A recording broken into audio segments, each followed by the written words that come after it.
நம்மளுடைய ஆடைப்பூர்வ பூஜா கமிட்டி சார்பாக 36ஆம் ஆண்டு சிறப்பாக கொண்டாடி பண்ணிட்டு இருக்கோம். அதன் விளைவு அதனுடைய நோக்கமாக திரு சாய்குமார் அவர்கள் ஒரு 2 வார்த்தைகள் பேசுவார்கள்.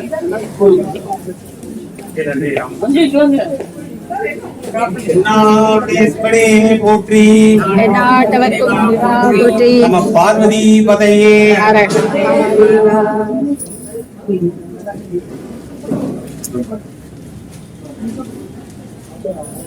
வடபழனி பிரான்ச் ஆர்கனைஸ் பண்ண 36வது வருஷ ஆடிப்பூர விழால பெருமானோட பெருங்கருணை நாம சுவாமியும் அம்பாளையும் பிரமாதமா தரிசனம் பண்ணிட்டு வந்திருக்கோம். அதுக்கு மேல ஒரு படி எவ்வளவு தூரம் பிரசாதம் எல்லாம் அரேஞ்ச் பண்ணி பெருமான் இன்னும் கொஞ்சம் நிறைய சாப்பிடுங்கன்னு சொல்லி வெண்பொங்கல் வேற கோயில்ல இருந்து வந்திருக்கு. இந்த அளவுக்கு பெரிய முயற்சி எடுத்து இங்க ராமகிருஷ்ணன் ஃப்ரெண்ட்ஸ் இந்த பழைய நம்ம கனரா பேங்க் நண்பர்கள் எல்லாரையும் பார்க்கறதே ஒரு பெரிய சந்தோஷம். இன்னைக்கு ஒரு 10 நிமிஷம் ஆடி மாச சிறப்பு, அதுக்கப்புறம் அம்பாள் பத்தி ஒரு வார்த்தைகள் இதை பேசுறதுக்கு ஒரு சந்தர்ப்பம். நமக்கு இருக்கக்கூடிய 12 மாதங்கள்ல ஆடி மாசம்ன்றது தட்சிணாயனம் ஆரம்பிக்கிறது. தட்சிணாயனம் தான் ஒரு பெரிய வார்த்தை ஒண்ணும் கிடையாது. உங்களுக்கு சூரியன் எவ்வளவு பவர்ஃபுல்லா இருந்தாரோ இந்த மிதுனத்துக்கு வந்ததுக்கு அப்புறம் அப்படியே கொஞ்சம் கொஞ்சமா அவர் நம்மளோட பவரை குறைச்சிட்டு வர்றார். நம்ம பேங்க் பாஷையை சொன்னோம்னா துலாத்துக்கு வரும்போது 0 பேலன்ஸ் வந்துடுறார். Equal day equal night. இந்த மாதிரி சூரியனோட சஞ்சாரமானது எப்படி உத்தராயணத்துல வடக்கு நோக்கி இருந்ததோ தட்சிணாயணத்துல தெற்கு நோக்கி நகர்ந்து வர, அப்படி மகர சங்கிரமணம் என்று சொல்லக்கூடிய தை மாசத்துல சூரியன் அங்கிருந்து புறப்பட்டு மிதுன மாசம் வரைக்கும் அப்படியே போறார். அதுக்கப்புறம் இப்போ தன்னை சாந்தப்படுத்திட்டு இந்த ஆடி மாசத்துல கொஞ்சம் குளிர்ச்சிய நம்ம ஃபீல் பண்ற அளவுக்கு நடக்கிறது. அப்படிப்பட்ட ஆடி மாசமானது மாதங்களில் நான் மார்கழியாய் உள்ளேன் என்று ரிஷபரமாத்மா சொன்னார். அதே போல் ஆடி மாதமும் வழிபாட்டிற்கும் பித்ருக்களுக்கும் உரிய மாதமாக கருதப்படுகிறது. அதனாலதான் ப்ராப்பர்ட்டி ரிஜிஸ்ட்ரேஷன், கல்யாணம், காட்சி இதெல்லாம் யாரும் வச்சுக்காம அப்பாவது நம்ம பித்ருக்களை சிந்திக்கணும், தெய்வத்தை சிந்திக்கணும்ன்றதுக்காக இதெல்லாம் கொஞ்சம் போஸ்ட்போன் பண்ணி இந்த ஒரு மாசம் ஃப்ரீயா வச்சுக்கோங்க, கல்யாண மண்டபம் எல்லாம் கூட ஃப்ரீயா வச்சுக்கோங்க, உபன்யாசம் இந்த மாதிரி சத்து விஷயங்கள் நடக்கட்டும் அப்படின்றதுனால ஆடி மாசம் இறைவனுக்கு உகந்த மாதமாகவும் பித்ருக்களுக்கு உகந்த மாதமாகவும் திகழ்கிறது. அதை நாம் ஆஷாடம் என்று சொல்கிறோம். அப்படிப்பட்ட இந்த ஆடி மாசமானது கிட்டத்தட்ட இப்போ நிறைவுக்கு வந்திருக்கும். இந்த வாட்டி நமக்கு பெரிய ஜாக்பாட் மாதிரி 5 வெள்ளிக்கிழமை ஆடி வெள்ளிக்கிழமை கிடைச்சிருக்கு. முதல் நாள் பிறந்ததே வெள்ளிக்கிழமை. ஆடி வெள்ளி ரொம்ப மங்களகரமானது, விசேஷமானது, பெண்களுக்கு சௌமாங்கல்ய பாக்கியத்தை தரக்கூடியது. அதை தவிர வழிபாட்டுக்கு மிக உகந்த நாளாக ஆடி வெள்ளி கருதப்படுகிறது.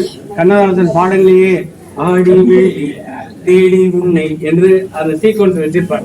ஏன்னா ஆடி வெள்ளி மிகச் சிறந்த மாதத்தில் சிறந்த நாள் அது. அப்படி கிழமைகள் என்று வரும்போது ஆடி செவ்வாய்க்கிழமை மிகவும் விசேஷமான நாள். முருகனையும் வழிபாடு செய்கிறோம். ஆடி ஞாயிற்றுக்கிழமை இந்த அம்மனுக்கு கூழ் வார்த்தல் போன்றவை நாம் செய்கிறோம்.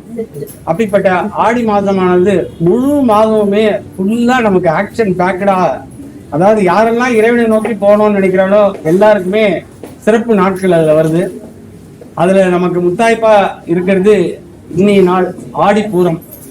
ஆடிப்பூரம்ன்றது ஆண்டாள் திரு அவதாரம் பண்ண நாள். பெரியாழ்வாருக்கு ஸ்ரீவில்லிபுத்தூரில் அந்த நாள்ல தான் ஆண்டாள் கிடைக்கிறார். அப்படிப்பட்ட ஸ்ரீவில்லிபுத்தூர்ல இன்னைக்கு ரொம்ப விசேஷமா நடக்கிறது. வெறும் வைணவத்தை மட்டும் சொல்லிட்டே இருந்தா போதாது, சைவத்துக்கு ஏதாவது இருக்கணும்ன்றதுனால அம்பாளுக்கு உகந்த நாளாகவும், ஒரு ஐதீகம் பிரகாரம் அம்பாள் பிறந்த நாளாகவும், இன்னொரு ஐதீகம் பிரகாரம் அம்பாள் ருசு ஆன நாளாகவும் கருதப்படுகிறது. அப்படிப்பட்ட இந்த ஆடி பூரமானது மிக விசேஷமாக விளங்குகிறது. இன்னொரு நாள் ஆடி அமாவாசை. ஆடி அமாவாசையின் சிறப்பு பித்ருக்களுக்கு உகந்த நாள், உகந்த மாதம் என்று நாம் கூறும்போது ஆடி அமாவாசையில் விடுபட்ட ஒரே ஒரு அமாவாசை தர்ப்பணம் நாம ஆடி அமாவாசை அன்னைக்கு செஞ்சோம்னா கிட்டத்தட்ட 6 மாசம் விட்டு போன பித்ரு காரியங்கள் அல்லது பித்ரு தர்ப்பணங்கள் வந்து நமக்கு ஆப்செட் ஆகுதுன்னு சொல்றேன். நம்ம சனாதன தர்மத்துல மாதிரி எல்லா ப்ரொவிஷனும் கொடுத்திருக்கிற எந்த ஒரு தர்மமும் கிடையாது. எது விட்டு போனாலும் அதை சரி பண்ணலாம். நாம சங்கல்பம்னு சொல்லும் போது என்ன சொல்றோம், நாம எல்லாம் நல்லா இருக்கணும், கேம செய்தி வீரி வித்யா ஆயுத ஆரோக்கிய ஐஸ்வர்யம் சக குடும்பானம் அப்படின்னு சொல்றோம். இப்போ அந்த தர்மார்த்த காம மோட்சம் எல்லாமே நமக்கு வந்து கரெக்டா அமையணும்ன்றத சங்கல்பத்துல சொல்றோம். வேற ஒண்ணு இது சாதாரண வாக்கியமா நமக்கு எல்லாமே செல்வம் பெருகணும், குடும்பத்துல நல்ல சூழல் இருக்கணும் இப்படின்னு சொல்லாம அது சமஸ்கிருதம். அப்படிப்பட்ட ஆடி அமாவாசை வந்து மிக உகந்த நாள். வேதாரண்யம் மற்றும் ராமேஸ்வரம் போன்ற கஷேத்திரங்களில் தீர்த்த நீராடுதல் மிக மிக சிறப்பான பலனை தரும். அடுத்து இருக்கக்கூடிய ஆடி பௌர்ணமி, இது ரொம்ப நிறைய பேருக்கு தெரிஞ்சிருக்காது. அதை ஆடி தபசு என்று சொல்கிறார். தபசு என்றால் தபம் என்கிற தமிழ் வார்த்தை தான். அப்படி அம்பாள் சிவனை நோக்கி தபஸ் இருந்ததால் சங்கர நாராயணனாக சிவபெருமான் பெருமாளோடு சேர்ந்து காட்சி தந்த நாள் இந்த ஆடி தபசு நாள் என்று சொல்லக்கூடிய ஆடி பௌர்ணமி. அந்த விசேஷ வைபவம் சங்கரன் கோயில்ல திருநெல்வேலி மாவட்டத்தில் நடக்கிறது. அப்படி அந்த நாள் மிக உகந்த நாள். இப்படி ஒவ்வொரு நாளும் ஆடியில மிக சிறப்பா இருந்துட்டு வரக்கூடிய இந்த சந்தர்ப்பத்துல சைவமும் வைணவமும் சேர்ந்து கொண்டாடக்கூடிய விசேஷமாக இந்த ஆடி மாதம் விளங்குகிறது. அருளாளர்கள் என்று சொல்லக்கூடிய அப்பர் பெருமான் திருநாவுக்கரசருக்கு ஆடி அமாவாசை அன்றுதான் ஐயாரப்பர் கைலாய காட்சி காண்பித்ததாக ஒரு ஐதீகம். அப்படிப்பட்ட உகந்த நாள் அந்த ஆடி அமாவாசை. ஆடி சுவாதி நட்சத்திரம் அன்று சுந்தரர் கைலாயம் சென்றதாக நமக்கு தெரிகிறது. அன்று அவருக்கு குரு பூஜை. இன்னைக்கும் நீங்க திருவாஞ்சை களம் என்று சொல்லக்கூடிய ஸ்ரீவாஞ்சி குளம் தளத்தில் போனீங்கன்னா ஒரு பெரிய ஒரு மேடை இருக்கும். இன்னைக்கெல்லாம் கச்சேரிக்கெல்லாம் நம்ம மேடை போடுற மாதிரி ஒரு மேடை இருக்கும். அந்த மேடையிலிருந்து தான் வெள்ளை யானையை கைலாயத்திலிருந்து அனுப்பி சிவபெருமான் இவருக்காக தன்னுடைய தோழனாக இருக்கக்கூடிய ருத்ரருக்கு கடந்த ஜூலை 22ஆம் தேதி ஆடி சுவாதி என்று அந்த வைபவம் நடந்தது. இப்படி அருளாளர்களுக்கும் மிகச் சிறந்த நாட்களை இந்த ஆடி மாதம் தந்திருக்கிறது. அப்படிப்பட்ட நாம் அம்பாளை வழிபடுவதற்கு உகந்த நாளாகவும் இந்த ஆடி மாதத்தில் இருக்கக்கூடிய நாட்கள் விளங்குகிறது. நமக்கு இருக்கக்கூடிய 6 மார்க்கத்தை எடுத்து உரைத்தவர் ஆதிசங்கரர். அப்படி ஒவ்வொன்றாக வரும்போது சைவம், வைணவம், கானபத்தியம் என்று சொல்லக்கூடிய விநாயகர் வழிபாடு, சௌரம் என்று சொல்லக்கூடிய சூரியன் வழிபாடு, சாக்தம் என்று சொல்லக்கூடிய அம்பாள் வழிபாடு, இப்படி ஒவ்வொரு வழிபாட்டை பற்றியும் அவர் நமக்கு 6 மார்க்கத்தை கொடுக்கிறார். அப்படி சாக்த வழிபாடு என்று சொல்லக்கூடியது அம்பாள் வழிபாடு. அம்பாளுக்கு உகந்த சிறப்பேற்ற தெய்வமாக இருக்கக்கூடிய தியானிக்கும் பிரார்த்திக்கும் மாதமாக இது வழங்குகிறது. என்னெல்லாம் நமக்கு வேணுமோ அது எல்லாத்தையும் அம்பாள் கிட்ட கேட்டா கொடுப்பாங்க அப்படின்றது ஐதீகம். ஆடி கிருத்திகை முருகனுக்கு மிக உகந்த நாள். ஆடி கிருத்திகையில் ஆரம்பித்து தை கிருத்திகை வரை 6 மாத காலம் யாரெல்லாம் விரதம் அனுஷ்டிக்கிறார்களோ அவர்களுக்கு பிரத்யேக பலன் கிட்டும், மக்கள் பெயர் கிட்டும், திருமணம் ஆகாதவர்களுக்கு திருமணம் நடைபெறும் என்கின்ற ஐதீகங்கள் எல்லாம் உண்டு. அப்படிப்பட்ட அம்பாள் வழிபாட்டில் சாத்தம் என்று சொல்லக்கூடிய அந்த வகையில் ஆதிசங்கர் கிட்டத்தட்ட ஒரு 108 தலங்களில் ஸ்ரீசக்கரம் பிரதிஷ்டை செய்துள்ளார். அப்படி அந்த தலங்கள் எல்லாமே சக்தி பீடங்களாக விளங்குகிறது. நமக்கு அம்பாள் என்று சொன்னவுடன் நமக்கு நினைவுக்கு வருவது சக்தி பீடங்கள். அந்த சக்தி பீடங்கள் அப்படின்றது சில பேர் 18ன்னு சொல்றாங்க, சில பேர் 51 சொல்றாங்க, சில பேர் 64, சில பேர் 108. இது ஒரு பெரிய ஒரு குழப்பமான சூழல் எல்லாருக்குமே இருக்கும். இதுக்கெல்லாம் காரணம் வேற ஒன்றும் இல்லை. ஒவ்வொரு ஐதீகம் பிரகாரம் நாம இந்த சக்தி பீடங்கள் உருவெடுக்கிறது. இப்ப கூட சமீபத்துல ஒருத்தர் டூர் ப்ரோக்ராம் போட்டிருந்தாரு. 13 சக்தி பீடங்கள் டூர் கூட்டின்னு போறேன்னு போட்டிருந்தார். அதுல பிரதானமா பொது வழக்கில் இருக்கக்கூடிய 51 சக்தி பீடத்துல 10 தலங்கள் தான் அவர் குறிப்பிட்டிருந்தார். ஆனா நம்ம அம்பால தான் வழிபடுறோமே தவிர இது சக்தி பீடம் இல்லை, அதனால நம்ம வழிபடலைன்றது நம்ம என்னைக்குமே நம்ம மனசுல வரப்போகுது. அதனால அப்படிப்பட்ட இந்த சக்தி பீடங்கள் எப்படி உருவாகின என்பதற்கு ஒரு சிறிய புராண வரலாறு. தக்ஷன் சிவனை மதிக்காமல் யாகம் நடத்தினார். அப்படி நடத்திய போது சிவனுக்கு பெருத்த கோபம் வந்தது. மாப்பிள்ளையை அழைக்காமல் செய்கிறீர்களே என்று தாட்சாயணி என்று சொல்லக்கூடிய அம்பாளானவள் அந்த ஹோமகுண்டத்தில் குதிக்க, அப்பொழுது சிவன் ருத்ர தாண்டவம் ஆடுகிறார். மகாவிஷ்ணு தன்னுடைய சக்கராயுதத்தால் அம்பாளின் உடலை கூறுகளாக ஆக்க, அம்பாளின் பாகங்கள் விழுந்த இடமாக இந்த சக்தி பீடங்கள் விளங்குகிறது. அப்படி ஒவ்வொரு பாகமும் ஒவ்வொரு இடமாக இருக்கிறது. இன்றும் அஸ்ஸாம் மாநிலத்தில் இருக்கக்கூடிய காமாகியா என்கின்ற ஒரு விசேஷ தலமானது பெண்களுக்கு உகந்த அந்த 3 நாட்கள் எப்படி ஒரு சாமானிய மனிதருக்கு நிகழ்கிறதோ அப்படி சுயம்புவாக இருக்கக்கூடிய அந்த அம்பாள் சேத்திரத்திலும் நிகழ்கிறது. இப்படி பல தலங்கள் நமக்கு அம்பாளை பற்றி தெரிய வருகிறது. இந்த அம்பாளை பற்றி நாம் வழிபாடு செய்யும் போது 2 வகையான வழிபாடு, லலிதா, திரிபுர சுந்தரி, பாலா ஆகிய வகையில் ஒன்றும், மற்றொன்று துர்கை, சண்டி என்று சொல்லக்கூடிய மிகவும் உக்கிரமான அந்த பூஜா முறைகள், தந்திரி போன்றவை அவற்றை பின்பற்றுவதாக கூறப்படுகிறது. இதை பற்றி விவரமாக அவரவர்கள் தெரிந்து கொள்ளலாம். இந்த லலிதாசாசன நாமம் என்பது மிக எளிமையாக ஒருவரிடம் நாம் தீட்சை பெற்று செய்யக்கூடியது. ஸ்ரீவித்யா உபாசகராக நாம் திகழ வேண்டும் என்றால் இன்னும் பல பிரயத்தனங்கள் எடுத்து செய்ய வேண்டும்.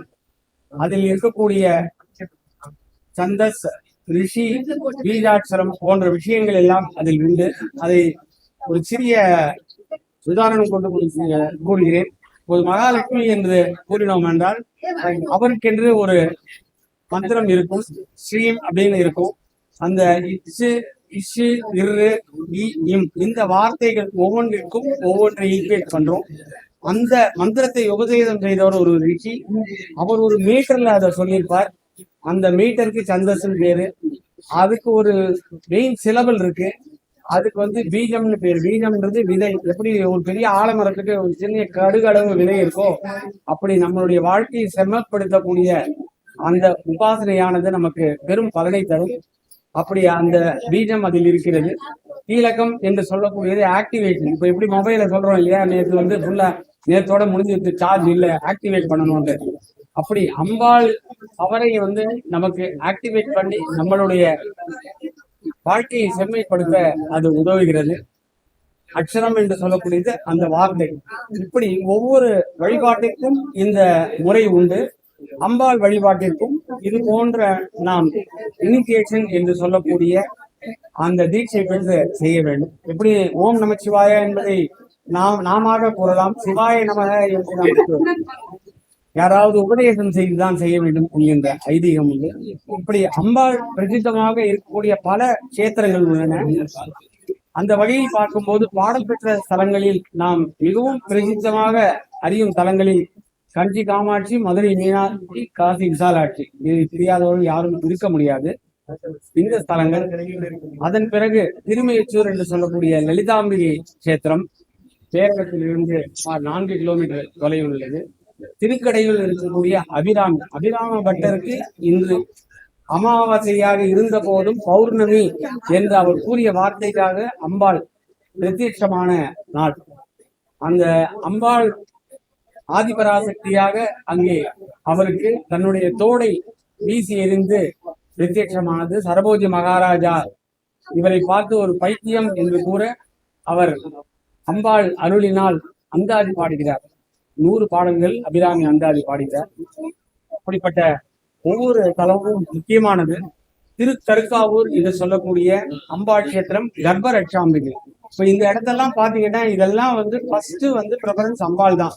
அதுக்கப்புறம் இப்போ லலிதாம்பிகை கஷேத்திரத்துல மேகநாத சுவாமி அவர் அடுத்தபடியா இருப்பார். ஆனா அங்க லலிதா தான் ரொம்ப இம்பார்ட்டன்ட். காரணம் அங்க லலிதா நாமம் அரங்கேறியது, அகஸ்தியக்குரியது என்றெல்லாம் பல குறிப்புகள் உள்ளன.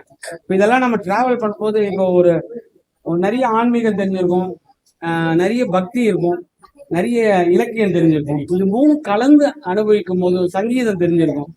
இது எல்லாத்தையும் கலந்து அனுபவிக்கும் போதுதான் நமக்கு முழுமை பெறுது வாழ்க்கை. பெரிய சங்கீத வித்வானா இருந்துட்டு கல்யாணி பாடுவேன், காம்பாதி பாடுவேன்னா அம்பாளை பத்தி தெரியாது, பாட்டு பாடுவேன், பைரவியும் தெரியாது எனக்கு அப்படின்னு சொல்லிட்டு அவர் பாடினே இருந்தா பிரயோஜனம் இல்லை. ஸோ இது எல்லாத்தையும் நம்ம உணர்ந்து பாடணும். உணர செய்வது அம்பாள் தான்.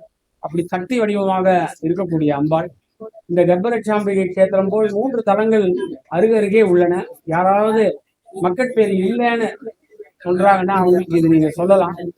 அப்படி இருக்கக்கூடிய ஒரு தலம் கர்ப்பரட்சாம்பிகை இருக்கக்கூடிய தலம். அடுத்தது கருவலட்சேரி, அப்புறம் நல்லூர் என்று சொல்லக்கூடிய பஞ்சவர்ணேஸ்வரர். ஒரு நாளைக்கு சுவாமி 5 நிறங்களா மாறுறாரு.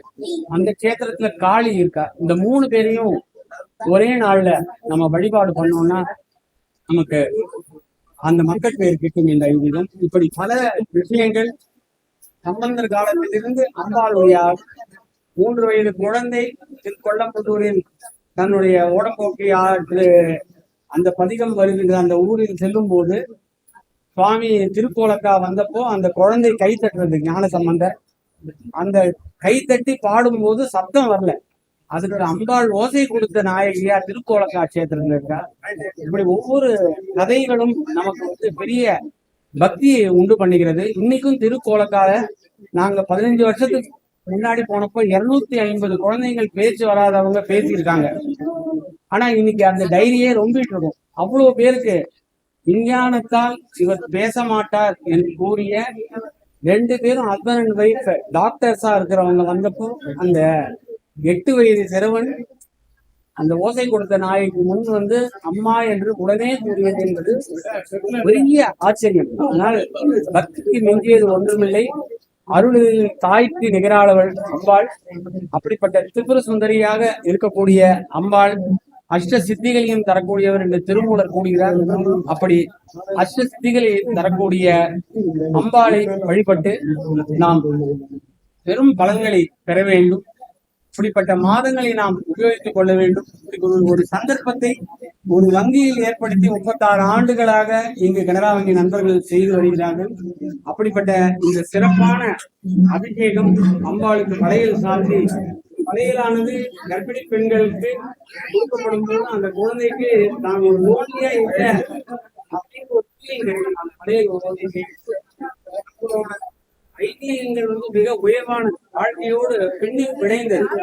அதை நாம் தனியாக பிரிக்க முடியாது. அதை இப்போ நாம் விபூதி வச்சுக்கிறோம், குங்குமம் வச்சுக்கிறோம். இதுல பக்தி நாம வெளிப்படுத்திக்கிறோம், அவ்வளவுதான். ஆனா உண்மையான பக்தி நமக்கு உள்ளிருந்து வருகிறது. அத்வைத முறையில் தான் சாக்த வழிபாடு உள்ளது என கூறுகின்றனர். அப்படிப்பட்ட அம்பாளை வழிபட்டு பிரத்யட்ச சொரூபியாக இருக்கக்கூடிய அம்பாள் இந்த தலத்தில் சாந்த நாயகியாக விளங்குகிறார். ஸ்ரீ சாந்த நாயகி உடனுரை வேங்கீஸ்வரராக இங்கே திகழ்கிறார். 10ஆம் நூற்றாண்டிற்கு முன்பு அம்பாளுக்கென சன்னதிகள் மிக குறைவான கோயில்களில் இருந்துள்ளன. ஏனென்றால் சுவாமியும் அம்பாளும் இருவரும் ஒரே பானத்தில் சிவலிங்க ரூபத்தில் இருந்து வழிபடுவது ஐதீகமாக இருந்து வந்திருக்கிறது. அப்படி பிற்காலத்தில் அம்பாள் சன்னதிகள், திருவானைக்காவல் போன்ற கஷேத்திரங்கள், இந்த மாதிரி கஷேத்திரங்கள்லாம் நம்ம பார்க்க வெள்ளிக்கும் திருவானைக்காவல்ல உச்சிகால பூஜையப்போ சிவாச்சாரியார் புடவை அணிந்து அம்பாளுக்கு பூஜை செய்கிறார். இதெல்லாம் நம்ம நேர போய் பார்க்கணும். இப்படிப்பட்ட அபூர்வமான விஷயங்கள் கோயில்களில் இருக்கு. தல யாத்திரை செல்லும் போதுதான் கிட்டும். சமீபத்துல இலங்கை யாத்திரை போயிட்டு வந்தப்போ அங்க அம்பாளோட கஷேத்திரம் நாகபூஷணி அம்மன் என்று அந்த யாழ்ப்பாணத்திலிருந்து சுமார் ஒரு 10 கிலோமீட்டர் நம்ம பை ரோடு போய் நம்ம கப்பல்ல போறோம் லான்ச்ல. அங்கே அந்த நடுவுல அங்க நாகபூஷணி அம்மன் விளங்குகிறார். அவ்வளவு பிரம்மாண்டமான கோயிலாக விளங்குகிறது. அப்படி நாடு கடந்து நமக்கு அம்பாள் பிரத்யேகமாக திகழ்கிறார். அப்படிப்பட்ட அம்பாளை வழிபாடு செய்து நாம் எல்லா வளமும் நலனும் பெற வேண்டும் என்று பிரார்த்திக்கிறோம். ஓம் சக்தி. நன்றி திரு சாய்குமார் அவர்களே. நமக்கு இந்த நேரத்துல ஒரு ஆன்மீக சொற்பொழிவு கொடுத்ததுக்கு பெரிய நன்றி. சாரை பத்தி எல்லாருக்குமே தெரியும். நமக்கு எக்ஸ்டாஃப் நிறைய யூடியூப்ல எல்லாம் ஃபுல்லா ஒரு சிவன் தொண்டு இதா பண்ணிட்டு இருக்காரு. அவரு தொண்டை இன்னும் சிறப்பட்டோம். தேங்க்யூ, நன்றி.